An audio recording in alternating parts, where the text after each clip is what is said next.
a humble farmer, his farm on the brink of bankruptcy, knelt in his barren field during the worst drought and made a promise to God. When the rain fell only on his property, everyone was baffled. The harvest came back double, but neighbors spread terrible rumors. His unwavering faith transformed not just his land, but the entire region.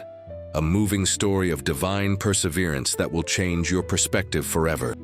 Hit that like button, subscribe, and let us know in the comments which state you're watching this blessing from. In the silence of the parched earth, where the sun beat down mercilessly and the wind kicked up dust from lost hopes, lived John Miller. A man with calloused hands and a weather-beaten face, he carried the 53 years of a life dedicated to tilling the soil in rural Kansas. His small farm, inherited from his father who had received it from his grandfather, was all he owned besides the unwavering faith he guarded in his chest like his most precious possession. That morning, like every other for the past 8 months, John woke before sunrise. The still dark sky seemed to mock his prayers for rain. Sitting on the edge of the bed, he watched the sleeping face of Mary, his wife of 30 years, whose features bore the marks of worry even in sleep. Beside her, on the worn nightstand, rested the only framed photograph of the complete family. Him, his wife, their son Paul, and daughter Lucy. That image, captured in better times, now seemed to belong to another life. A distant reality the winds of drought had swept away. The worst drought in 50 years relentlessly punished Havenwood Creek County. The news coming from the old kitchen radio was always the same. Reservoirs at critical levels, small farmers abandoning their land, entire families migrating to the big cities. But John, known to all for a stubbornness matched only by his generosity, refused to abandon that piece of ground. After weak coffee and a slice of yesterday's cornbread, he headed out to the fields. Each step on the parched earth echoed like a sentence. The cracks that cut the soil in irregular patterns looked like scars from a lost battle against nature. Where cornfields once thrived, now only the withered stalks of plants that couldn't withstand the lack of water remained. The small creek that cut through the property, once full of life and movement, was now just a damp memory at the bottom of a scar in the earth. Debts piled up like dark clouds on the horizon. The bank threatened foreclosure. Suppliers no longer accepted promises of payment after the harvest, and the few animals left in the barn grew thinner each day. 3 cows, 2 dozen chickens, and an old horse were all that remained of what was once a thriving farm. That morning, the weight on John's chest felt unbearable. It was as if he carried not only his own afflictions but the suffering of all who came before him on that land. Walking to the center of the lost field, he sank to his knees. The hard, dry earth hurt his knees, but that physical pain was almost a relief compared to the anguish eating away at his soul. "Lord," he murmured, his voice thick with contained emotion, "I know I haven't been the most devout of men, nor the most perfect. I've made mistakes, I've been proud, sometimes I doubted, but I never stopped believing you're watching over us. Now, my God, I'm at the end of my rope. I have nowhere else to turn, no more strength to fight alone." The tears he had refused to shed in front of his family for weeks now flowed freely down his sun-weathered face. Each drop that fell to the earth seemed greedily absorbed by the thirsty soil, as if even his tears were insufficient to quench that ancient thirst.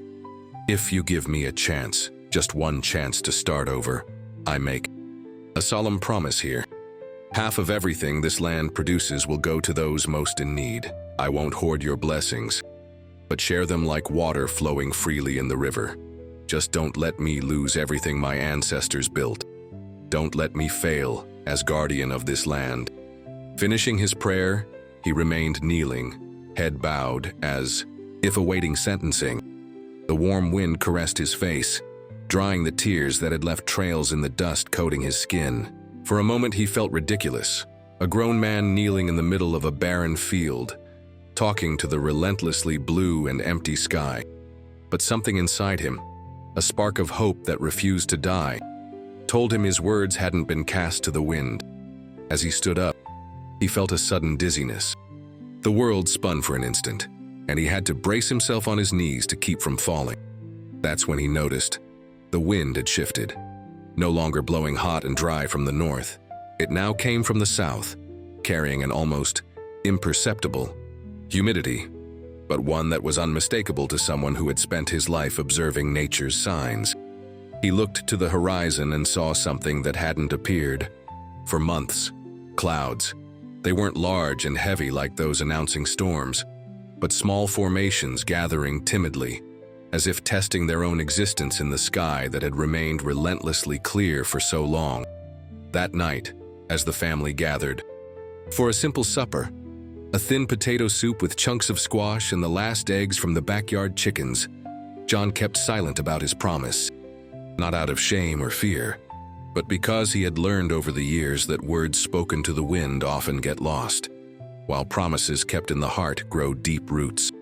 Mary, with the sensitivity of someone who had shared more than half her life with the same man, sensed something had changed. Not in the external circumstances, which remained as difficult as ever, but something in her husband's eyes. A small flame rekindled where only resignation had been before. "What happened today, John?" she asked after the children had left the table. Paul, the eldest, had recently returned from the city after losing his job at a factory that had closed.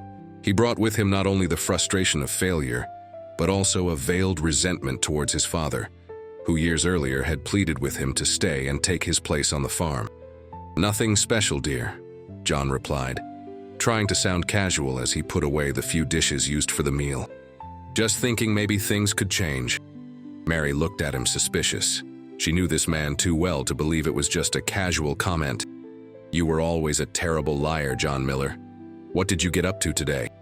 He smiled, the first genuine smile in weeks. "Let's just say I had an important conversation today."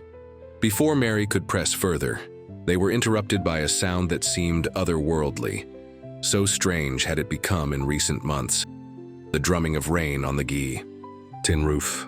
First a few scattered drops as if the sky were testing the earth, and then gradually a steady, firm downpour. John ran outside, followed by Mary. Paul and Lucy, drawn by the unusual noise, came out too. The scene that followed seemed like something out of a dream. The entire family standing on the porch, watching in reverent silence as water fell abundantly on the dry land. The moonlight, managing to pierce the clouds in spots, gave the rain an almost mystical quality, as if each drop were made of liquid silver. "It's a miracle," Mary whispered, squeezing her husband's hand tightly. "Or just the end of the drought," Paul commented, ever the skeptic, though his eyes betrayed the same awe as the others. Lucy, who was studying agronomy at the state university and had returned home for her college break, was the first to notice something strange. "Dad," she called out, pointing to the neighboring property on the other side of the fence marking the property line. "Are you seeing this?" A few yards away, where Sam Peterson's land began, the ground remained dry. The rain fell along a perfectly demarcated line, as if an invisible hand had traced the boundaries of the Miller property and ordered the clouds to respect that border. The phenomenon lasted all night. The family, incredulous, watched the rain fall exclusively on their land for hours on end, while the neighboring properties remained dry. When the sun rose the next morning, the supernatural spectacle had ended, but its effects were visible on every inch of the Miller farm. The previously cracked earth now greedily absorbed the moisture. The few remaining animals seemed revitalized, and even the air itself seemed different, charged with promise. The news spread quickly through the community. Rain falling only on one property? It didn't take long for speculation to begin. Some neighbors, driven by amazement and curiosity, came to verify the event personally. Others, corroded by the envy that often accompanies hardship, began spreading rumors about dark pacts and interventions beyond the bounds of faith. "They're saying John made a deal with the devil," commented Mrs. Gable, the town gossip, while buying bread at the small town's only bakery. "How else do you explain rain only on his land? That's not God's work, folks." When the rumors reached Mary's ears through a close friend who came visiting, under the pretext of borrowing some eggs, her first instinct was protection. That same evening, while John checked the soil's condition for the 10th time, still marveling at the selective rain miracle, she confronted him. "John, we need to talk about what happened," she said, her voice heavy with worry. "People are talking, making up stories." "Let them talk, Mary," he replied with the serenity he had found only after his promise. "A clear conscience fears no slander." "It's not that simple," Mary insisted. "They're saying horrible things, that you made a pact, sold your soul. This talk could hurt not just us, but especially the children. Paul is already suspicious, asking questions." John sat down at the kitchen table, running his hands over his tired face. "What do you suggest I do? Deny the miracle we received?" "Not deny it, just be discreet. We don't need to go around proclaiming God sent rain just for our land. We can simply be thankful for the blessing and move on without drawing attention. Hide our light under a bushel," John murmured, quoting a Bible passage his late mother used to repeat. "I don't know if that's what God expects of us, Mary." The conversation was interrupted by the unexpected arrival of Father Michael, a man in his early 60s who had served the local parish for over 2 decades. Even at the height of the drought, when many lost faith, the priest had maintained his routine of visiting the most affected families, bringing not only words of spiritual comfort, but also practical help in the form of food baskets donated by parishioners from larger parishes in the region. "Good evening, Miller family," he greeted, entering the kitchen after Mary answered the door. "Hope I'm not interrupting supper." "Not at all, Father," John replied, standing to welcome the visitor. "It's always an honor to have you in our home." The priest sat at the table, accepting the simple coffee Mary hurried to serve. For a few moments, they spoke of everyday matters: the community's health, news from the city, Lucy's temporary return home. Then, casually, the clergyman broached the subject that had surely brought him there. "I heard about yesterday's rain," he commented, carefully observing the couple's reactions. "An event that was unusual, to say the least." Mary cast a worried glance at her husband, who took a deep breath before answering. "It was a blessing, Father. Something we didn't expect, but for which we are immensely grateful." "I imagine so," the priest agreed, taking a sip of coffee. "But I also imagine you're aware of the comments already circulating around town." "Idle tongues never rest," Mary interjected, unable to hide her resentment. "It's not just malice, my child," the priest pondered gently. "It's human nature. Faced with the inexplicable, we seek explanations, even mistaken ones." Turning to John, he continued, "I didn't come here to question or doubt. I came to offer support and, if you'll permit the boldness, some advice. You've always been welcome in our home, Father, and your advice has always been valued." John replied sincerely, "Then listen to an old man who has seen many droughts and many rains in this region. When God grants a grace, let us be discreet not out of shame, but out of humility. True faith doesn't need fanfare, it manifests in actions." After the priest left, John remained on the porch for hours, contemplating the now clear and starry sky. The clergyman's words echoed in his mind, mixing with his own promise made in the field. He decided he would follow the advice. He wouldn't proclaim the miracle from the rooftops, but neither would he deny it. He would let his future actions speak for themselves. The next morning, examining the now damp ground, John encountered an unfamiliar old man standing near the property fence. He was elderly, with completely white hair, and eyes so pale blue they seemed almost transparent. He wore simple but clean clothes and carried a faded canvas bag. "Good morning," John greeted, approaching curiously. "Can I help you with something?" "Toti," man smiled, revealing surprisingly perfect teeth for someone his age. "Actually, my son, I came to see if I can help you. I was at church yesterday and heard about your special situation." Something in the stranger's manner, a melodious voice that inspired immediate trust, made John lower the guard he usually kept with strangers. "And how do you think you can help me, Mr. Ezekiel?" the man replied. "You can call me Ezekiel. And as for help, I brought something that might be useful."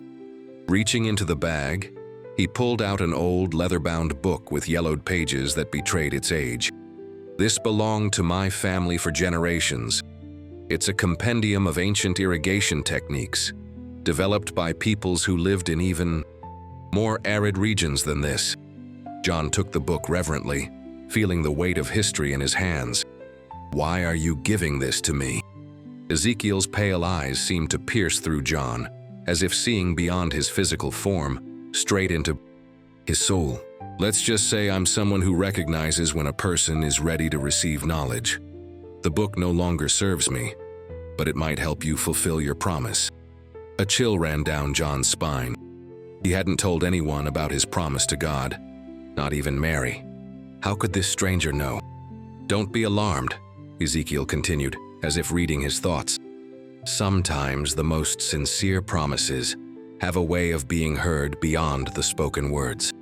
Before John could formulate any further questions, they were interrupted by Paul's arrival coming from the barn after feeding the animals.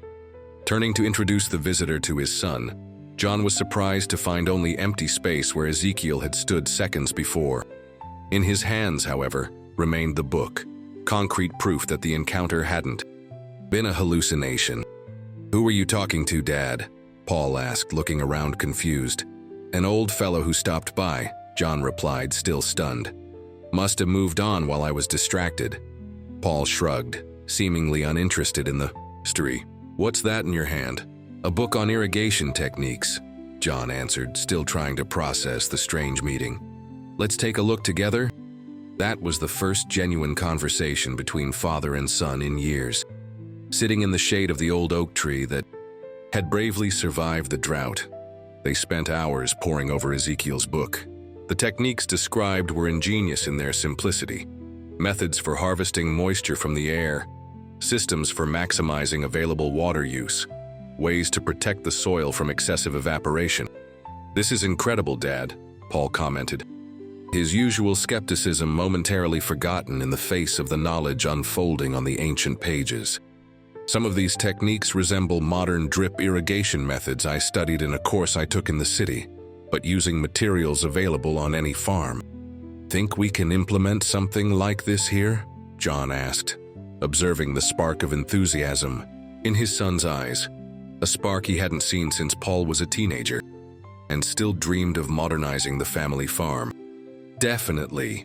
In fact, I think we can improve some of these systems by combining this traditional knowledge with some modern techniques I learned. If we work together, we could have a system running in a few days." That "work together" sounded like music to John's ears. In 4 days of intense work, father and son built an ingenious system that utilized every drop of the miraculous rain that had fallen. Using hollowed-out bamboo as conduits, they assembled a network distributing water stored in strategically placed barrels. The soil was covered with straw and other organic matter to minimize evaporation, and small channels were dug following the natural contours of the land. In the second week after starting the work, something extraordinary began to happen. The first seedlings planted by John and Paul in the newly irrigated areas began to sprout with surprising vigor. It wasn't just the normal growth expected under favorable conditions. It was something beyond that, as if the earth itself seemed eager to produce after the long period of forced barrenness. "Never seen anything like it," commented Sam Peterson, John's neighbor for decades, who came to observe the phenomenon after hearing the spreading rumors. "I planted corn same time as you on my land, and they're barely breaking ground. Yours are already almost a foot high." Sam's astonishment was shared by everyone who saw John's crops. In less than a month, what was once a barren field had transformed into a vibrant green carpet of life. Corn, beans, and potatoes grew at an accelerated pace, and even some fruit trees John had planted experimentally, following guidance from the mysterious book, already showed promising signs. The transformation on the Miller farm soon began attracting attention beyond the small community. Farmers from neighboring counties came to observe the miracle of accelerated growth, some driven by genuine scientific curiosity, others by poorly disguised envy, but all impressed by what they saw. Amidst all this buzz, the Miller family dynamic was also transforming. Paul, who had initially planned to stay only a few weeks until finding another job in the city, now talked about staying permanently. His technical skills, combined with his father's traditional knowledge, were producing results neither could achieve alone. "I've been thinking, Dad," he commented during lunch as the first harvest loomed on the horizon, much earlier than normal. "What if we expanded the system to cover the whole property? With the money from the first harvest, we could invest in more materials." John exchanged a meaningful look with Mary before replying, "We need to talk about that, son. About the plans for this harvest." That night, after supper, John gathered the family in the simple living room. It was time to share his promise. "The day before the miracle rain," he began, feeling the weight of the words, "I made a promise to God. I promised that if He gave me a chance to start over, half of everything we harvested would go to those in need." A heavy silence followed the revelation. Paul was the first to react. "Half, Dad, half of everything? That's crazy. We're just getting back on our feet. We still have debts to pay, and you want to donate half of what we produce?" "Paul," Mary reprimanded, though her eyes also showed concern. "No. Mom, someone needs to state the obvious here," the young man continued, frustration evident in every word. "I'm not denying the importance of charity. We all know how Dad always helped others, even when we barely had enough for ourselves. But half, in these uncertain times?" Lucy, who had remained silent until then, intervened with her characteristic calm.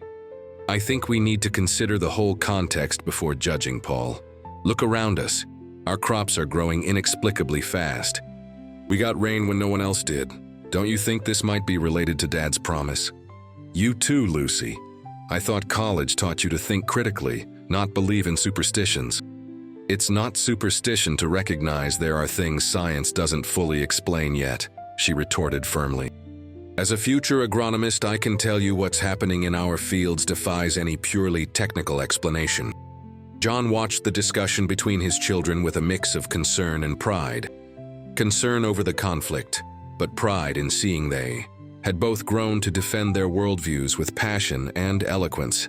"I'm not asking you to believe it was a miracle," he finally intervened, silencing the argument. "Everyone is free to interpret events as they see fit, but I need you to respect my decision. The promise was mine, and the responsibility to fulfill it is mine too." "What if we compromise?" Mary suggested, always the voice of moderation in the family. "We start by donating a smaller portion, and as our situation stabilizes, we gradually increase it until we reach half." John fell silent for a long moment, considering. His first impulse was to reject any compromise. A promise was a promise. But he also understood the family's practical concerns. "No," he finally said with quiet firmness. "I appreciate the suggestion, but I can't bargain with God.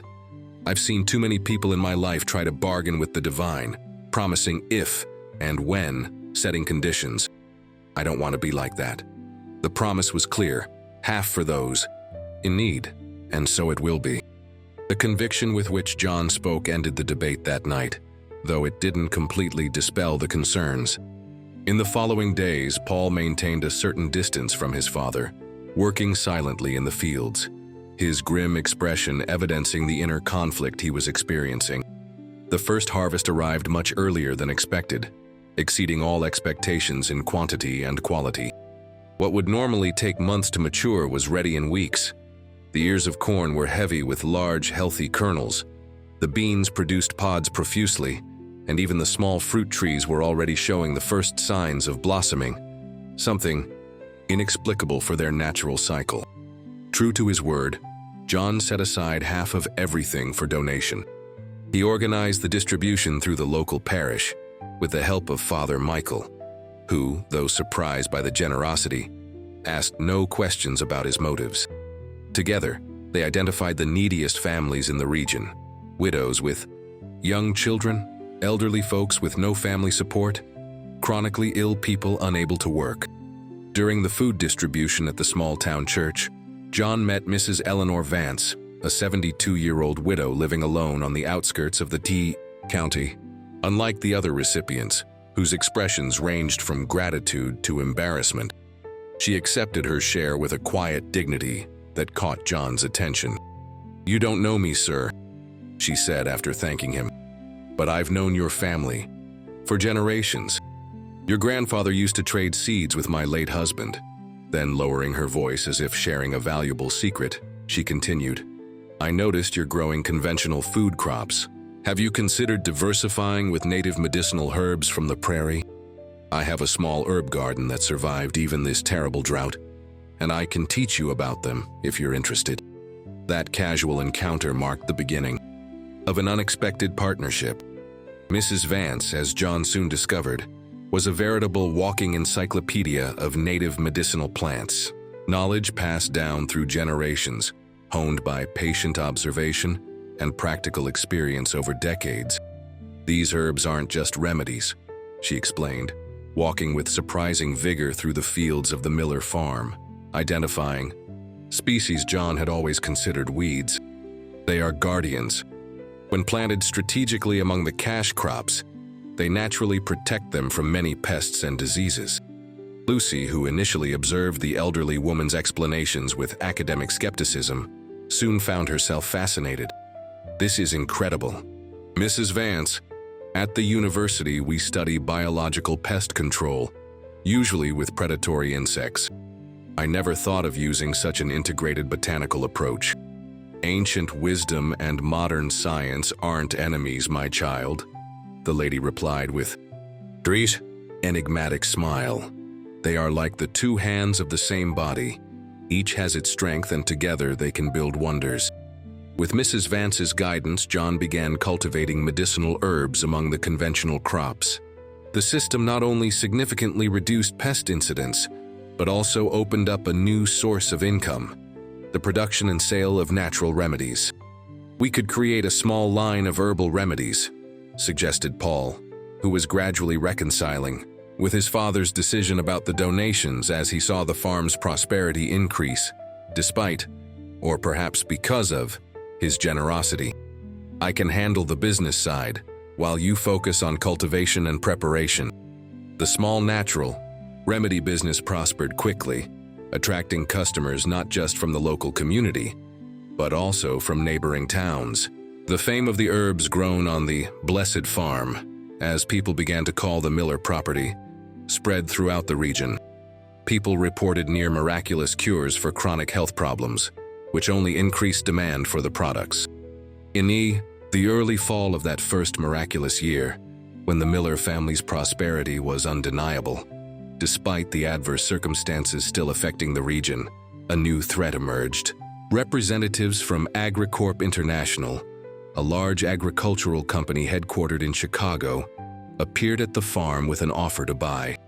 "Mr. Miller," began Mr. Richard Sterling, a man in an impeccable suit and rehearsed smile, "our company is interested in expanding its operations into this region, and your property is strategically located for our plans."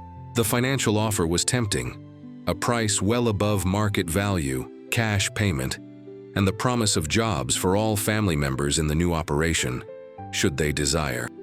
"I appreciate the interest, sir," John replied with the same calm he had acquired since the day of the miracle rain.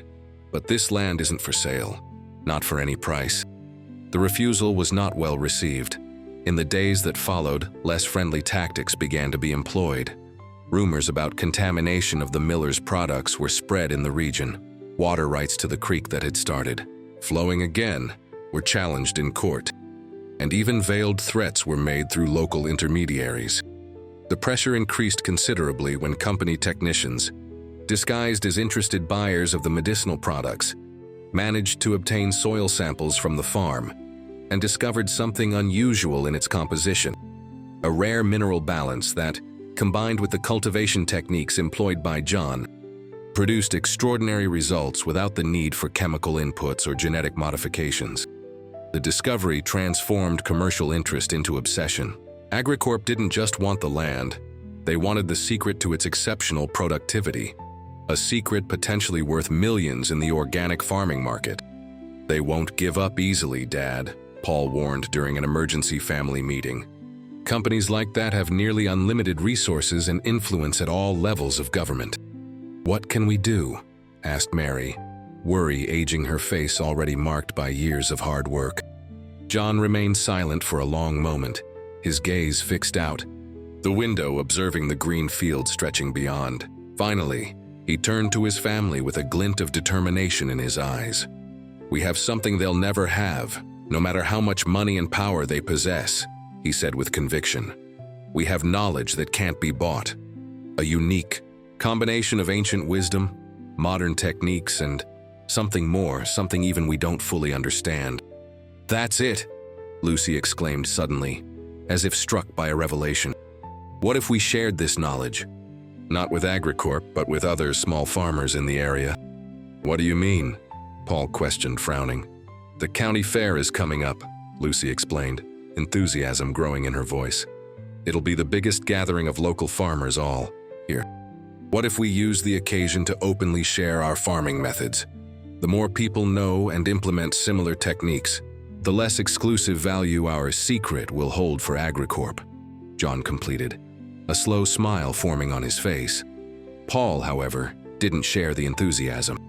"Are you suggesting we hand over our competitive edge on a silver platter? Everything that allowed us to pull ourselves out of poverty and rebuild our lives?"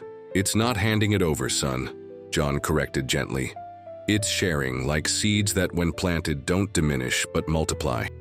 The Havenwood Creek County Fair had always been a modest event, but that year, with the Miller family's presence and the announcement that John would share his cultivation methods, it attracted farmers from all over the region. Around the traditional bonfire, while children square danced and adults enjoyed potluck dishes, a circle formed that would change the destiny of many families. With simplicity and honesty, John explained the irrigation techniques, the system of intercropping with medicinal herbs, and the soil preparation methods they had adopted. He showed drawings from Ezekiel's mysterious book, supplemented by Paul's technical knowledge and Lucy's scientific contributions. Beside him, Mrs. Vance shared details about the properties of native plants and how to use them to protect cash crops. Sam Peterson, the neighbor who had initially watched the Millers' sudden success with skepticism, was one of the first to speak after the explanation.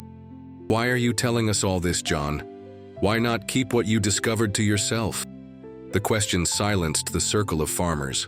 All eyes turned to John, who seemed almost embarrassed by the attention. "Because I believe knowledge, like water, shouldn't be dammed up," he replied after a moment of reflection. "It needs to flow freely, benefiting everyone in its path. What we received wasn't just for us." Those simple words, spoken without any pretense of grandeur, deeply touched those present. One by one, farmers began sharing their own experiences, difficulties, and small successes. What had started as a presentation transformed into a true exchange of knowledge, extending late into the night. As they rode home in the wagon under the starry sky that seemed to bless that special night, Paul finally verbalized what had been weighing on his heart. "I was against you when you decided to donate half the harvest, Dad. I thought it was naive idealism that would lead us back into poverty. Then, I opposed sharing our methods, afraid of losing our competitive advantage. Both times, you went ahead with what you believed was right, and both times, the results proved you were right." John reached out, putting an arm around his son's shoulders in a gesture he hadn't made since Paul was a boy. "It's not about right or wrong, son. It's about faith, not just in God, but in the abundance of life. True scarcity isn't in the land or the sky, but in a heart closed by fear." That moment marked not only the definitive reconciliation between father and son, but also the birth of what would become the Small Farmers Cooperative of Havenwood Creek. Initially an informal association of families implementing the techniques shared by John, it gradually gained structure and strength, becoming an effective barrier against the pressures from AgriCorp and other companies trying to monopolize the region's land. With the Millers' continued technical support, other properties began showing significant improvements in productivity, though none achieved the extraordinary results of the original farm. This fact only reinforced the local belief that there was something truly miraculous about that specific piece of land, something beyond human techniques and knowledge. At the peak of the second harvest, an extreme weather event shook the region. A devastating storm, with winds tearing up trees and hail the size of quail eggs, destroyed several neighboring farms. However, to everyone's amazement, The Miller farm suffered only superficial damage. The plants seemed to bend with the wind without breaking, and the drainage system implemented by Paul efficiently dispersed the excess rain, preventing the flooding that had destroyed other fields. This event further divided opinions in the community. For some, it was definitive confirmation of divine intervention. For others, just more evidence that the Millers possessed superior agricultural knowledge, allowing them to better prepare for adversity. For the most envious and superstitious, however, it reinforced suspicions of dark pacts. The storm represented the first serious crisis for the newly formed cooperative. Several members, devastated by losses and frightened by the storm's intensity, yielded to pressure from Agricorp, which reappeared offering emergency aid in exchange for exclusivity contracts or the outright sale of their properties. An emergency meeting was called at the local church. The mood was one of discouragement and mistrust when John took the floor.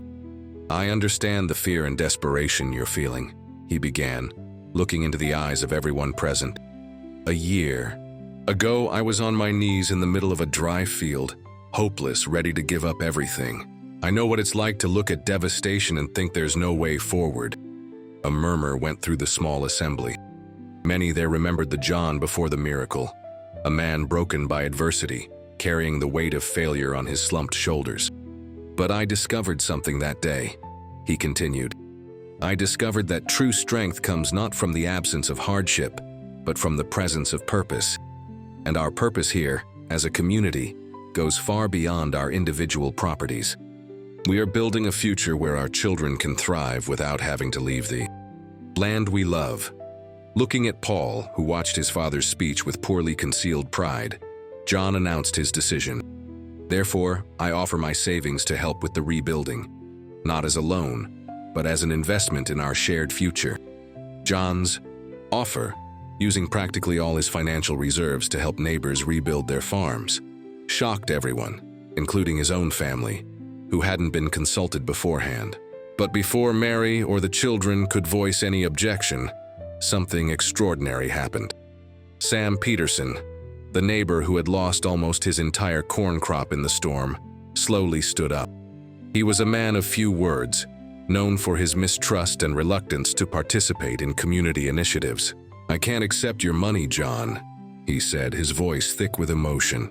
"But I accept your help to rebuild, if it comes with your knowledge. And I promise that when my land produces again, I'll help another neighbor in need, just like you're doing now."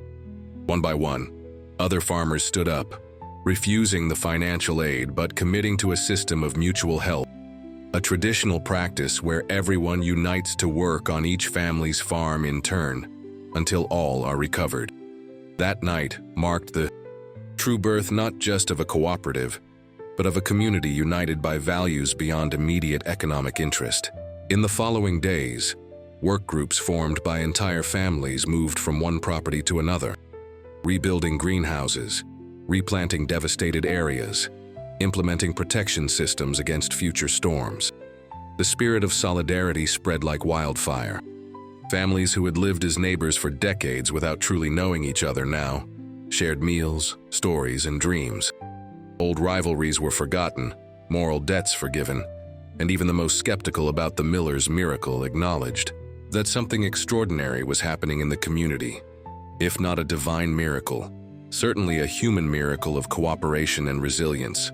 At the start of the second year, when the recovery was already showing promising results, an unexpected event brought new focus to the Miller farm. A regional TV news crew, producing a series on sustainable agricultural innovations, appeared to document the techniques implemented on the property. The story, aired during prime time, presented John not as a passive recipient of a miracle, but as an innovator combining traditional wisdom with modern regenerative agriculture practices. The media exposure was a double-edged sword. On one hand, it brought significant business opportunities for the cooperative, opening doors to markets previously inaccessible to small rural producers. On the other, it intensified the harassment from Agricorp and other companies that now saw not only value in the land, but also marketing potential in the Miller family's story of overcoming adversity. Facing the cameras and sudden attention, John felt uncomfortable. He wasn't a man seeking recognition or fame, and feared the exposure might somehow compromise the authenticity of his journey and his promise to God. "I don't feel comfortable with this," he confessed to Mary the night after the first report aired, generating a flood of calls and visits. "It feels like we're straying from the original purpose." "What purpose, John? The promise of donation?" "We're fulfilling it faithfully, with every harvest." "It's not just that," he replied, searching for words to express his feelings. "It's like we're starting to believe the miracle was our doing, not God's. That our success comes just from the techniques, the knowledge, the work." "And doesn't it?" Mary questioned gently. "Doesn't God also work through the knowledge He put within our reach, through the labor of our hands?" The conversation was interrupted by the unexpected arrival of Lucy, who had returned surprisingly from the state capital, where she was finishing her final year of agronomy. She brought not only the joy of her presence, but also news that would shake the family's understanding of the miracle that had transformed their lives. "Dad, Mom," she announced after the initial hugs and celebration, "I need to show you something." From her backpack, she pulled out a thick report. "This is my senior thesis project. I used soil samples from our farm for analysis, with my advisor's permission." As Lucy explained her findings, John felt a mix of fascination and unease. According to the laboratory analysis, the property's soil contained a rare mineral composition, unusual concentrations of certain trace elements that, when properly hydrated, created exceptionally favorable conditions for plant development. "In simple terms," Lucy concluded after the technical explanation, "our soil is special. It always was. The drought merely masked its potential, and the rain, combined with the techniques we implemented, unleashed its extraordinary properties." A heavy silence followed the revelation. Paul was the first to voice it. "So it wasn't a miracle? Just science we didn't know about?" Lucy hesitated before answering. "Science explains the how, not the why. Why did the rain fall only on our property that specific day? Why did we find the book with techniques perfectly suited for our soil type? Why did we meet Mrs. Vance exactly when we needed her knowledge of native plants?" John stood up abruptly and left the house without a word. He walked through the property under the starry sky, his heart in turmoil. Did Lucy's scientific explanation undermine his understanding of what he had experienced? Did it somehow diminish the divine intervention he believed he had received? The next day, as the family prepared for another day's work, a new crisis presented itself. The water source feeding the farm's irrigation system, regularly replenished since the miracle rain, began showing signs of depletion. The drought still plaguing the region, though less severe than the previous year, was finally reaching the Miller farm too. The news spread quickly through the community, bringing back old fears. If not even the blessed farm was immune to the drought, what hope remained for the others? Anxiety was palpable at the emergency cooperative meeting called to discuss containment strategies.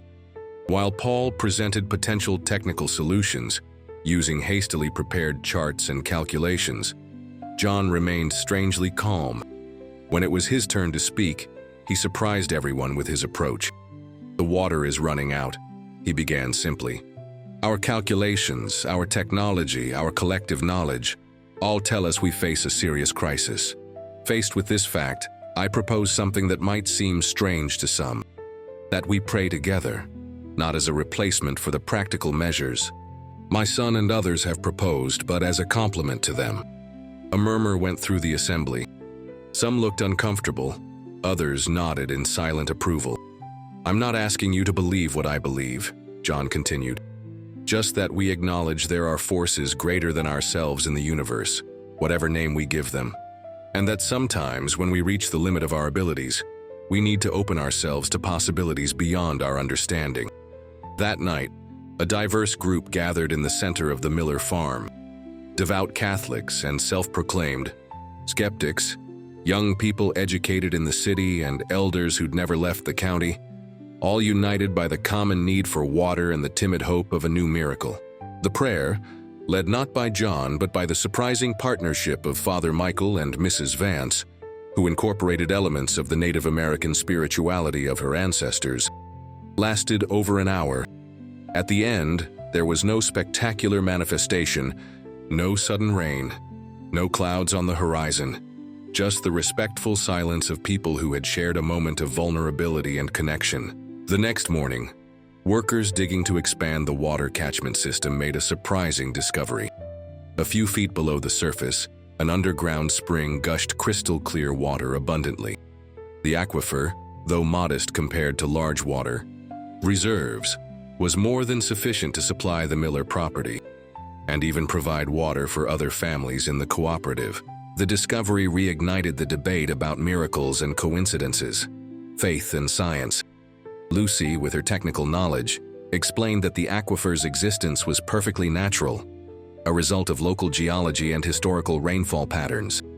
Father Michael saw the discovery as the divine answer to the community's prayers, while Mrs. Vance spoke of the ancestral wisdom of listening to the earth to find hidden water. For John, however, the discussion had lost importance.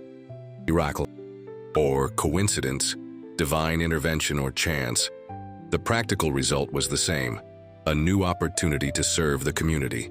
The spring's discovery inspired the most ambitious community project yet, a water distribution system, benefiting several properties.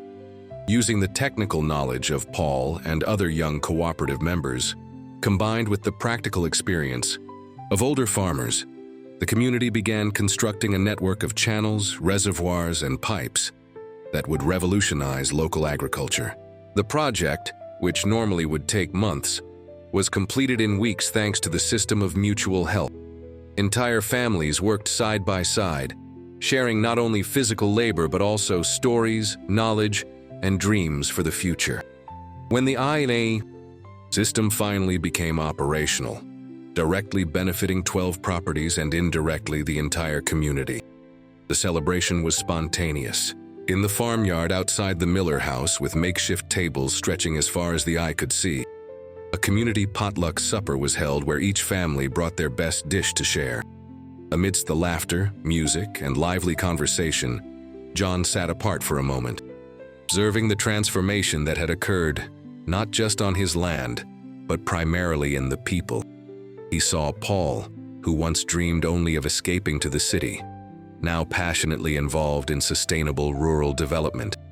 He watched Lucy, balancing her academic knowledge with the traditional wisdom she once dismissed, working side by side with Mrs. Vance, refining the natural remedies. He contemplated Mary, whose constant worry about the family's survival had given way to a serenity that seemed to smooth the lines on her face. Beside him, unexpectedly, a familiar figure materialized. Old Ezekiel, with his white hair and transparent blue eyes, wearing the same simple clothes as a year ago. "Satisfied with the results of your promise?" the elder asked with an enigmatic smile.